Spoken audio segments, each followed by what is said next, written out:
무릎 통증으로 찾아오시는 분들이 많은데요. 이럴 때 원인을 정확히 파악하고 치료하는 것이 중요하겠죠. 안녕하세요. 정형외과 전문의 이재호입니다.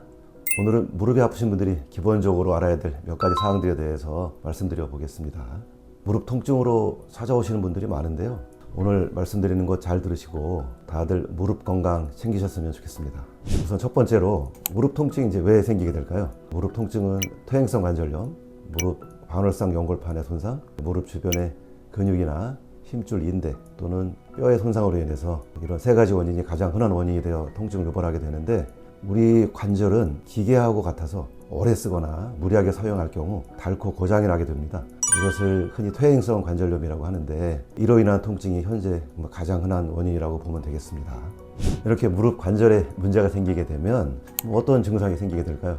가장 흔한 증상은 통증이죠. 일단 아픈 겁니다. 무릎이 시큰거리고 움직일 때 불편하고 또 소리도 나고 운동 범위가 줄어들면서 제한이 오기도 하죠. 이럴 때 원인을 정확히 파악하고 치료하는 것이 중요하겠죠. 특히 증상이 한 달 이상 지속되고 무릎에 열이 나면서 많이 붓는다, 통증이 심해서 디디질 못하겠다, 이런 증상이 있을 때는 근처 정형외과에 가셔서 꼭 진료를 받아보시기 바랍니다. 일단 무릎에 증상이 생기게 되면 이제 어떻게 치료를 해야 될까요? 사실 무릎 통증이 처음 생기신 분들은 심각한 질환이 아닌 경우 스스로 좋아지는 경우가 많고요. 적절한 운동을 꾸준히 하게 되면 무릎 주변에 무릎을 지탱하는 근육이나 인대들이 이제 강화되면서 통증이 완화되기도 하고, 또 무릎 주변의 근육들이 강한 분들은 다시 또 통증이 재발되는 걸 막는 효과도 있고요.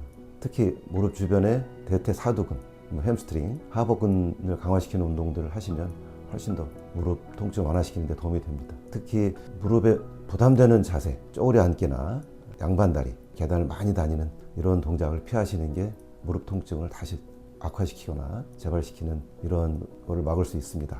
이렇게 무릎 통증이 있어서 휴식을 취하고 운동 치료하면서 증상을 가라앉히는데도 증상이 이렇게 좋아지지 않는 분들은 또 먹는 약, 소염 진통제, 그다음에 관절 내 주사제 또는 물리치료, 이런 치료들을 이제 보존적 치료라고 하는데, 이런 보존적 치료를 시행하게 되면 대부분 환자들이 좋아집니다. 특히 예전에 관절 내 스테로이드 주사를 많이 놨었는데, 뼈 주사라고 하죠. 요즘은 이렇게 관절 내 스테로이드 주사를 놓는 경우는 이제 많지 않고요. 대부분 주사는 관절에 윤활유 역할하는 윤활제 주사, 연골 주사라고 하기도 하고요. 그다음에 DNA 주사, 콜라겐 주사, 안에 관절 속의 상처난 부위를 아물게 유도하는 성분의 주사제를 사용하게 되고요.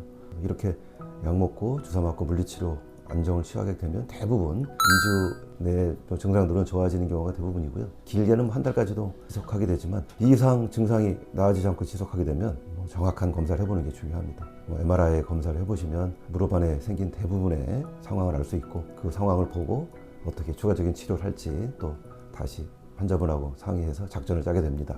아까 이제 말씀드린 것들은 이제 기본적으로 보존적인 치료라고 합니다.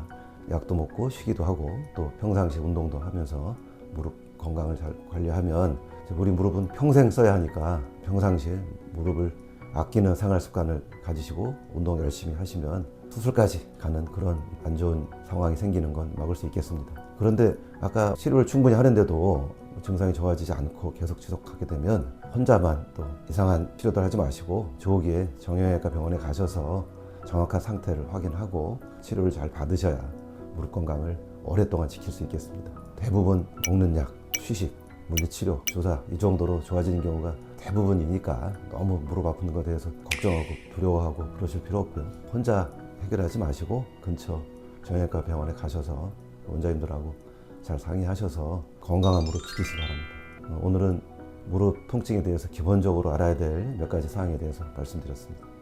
감사합니다.